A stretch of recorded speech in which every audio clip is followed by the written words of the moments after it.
Bonjour et merci de recevoir le pain d'épicerie.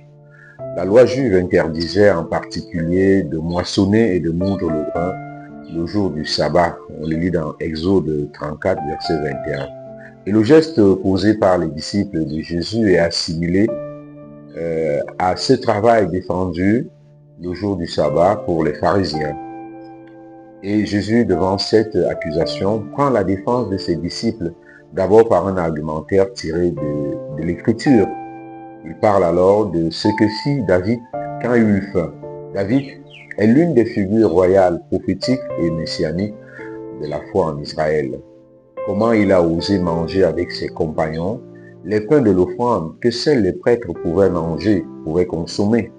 David passe outre la loi pour sauver les siens qui avaient faim. Jésus est le nouveau David. Il est le Messie, l'envoyé de Dieu. À ce titre, il est maître du sabbat. C'est ce que les scribes et pharisiens ne veulent pas entendre. Ils refusent de l'accepter. Ils ne veulent pas reconnaître Jésus comme étant le Messie, l'envoyé de Dieu. Jésus, en prenant la défense de ses disciples, nous rappelle que le but de la loi, c'est le bien de l'autre. Que la finalité de la loi, c'est pour préserver, pour sauver la vie. Il nous enseigne que la loi est au service de la vie, au service du bien-être de l'homme. Le bien de l'être humain doit être premier devant le respect de la loi. Le sabbat est fait pour honorer et servir Dieu. On ne peut servir Dieu qu'en prenant soin de l'homme.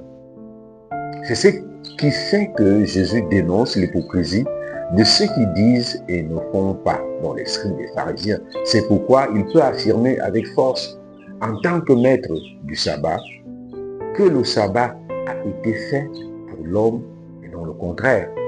Si la loi est amour de Dieu pour l'homme, alors la loi doit aussi devenir amour de l'homme pour Dieu et amour de l'homme pour son prochain.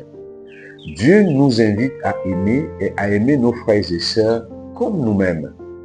En acceptant Jésus-Christ dans notre vie, nous ne vivons plus seulement sous l'emprise de la loi, sous l'effet de la loi, mais sous l'emprise de l'amour qui porte la vie. Laissons nos frères et sœurs portés par l'amour de Dieu pour protéger la vie en toutes choses. Dieu nous a donné, il nous a fait grâce de cette vie. C'est elle que nous avons à protéger.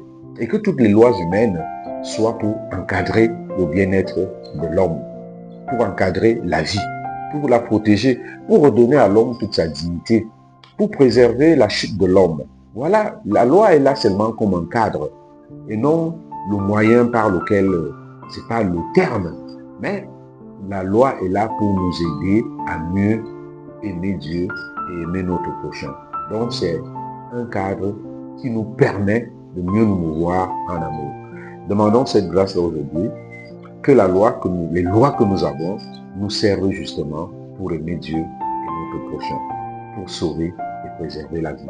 Bonne journée à tous.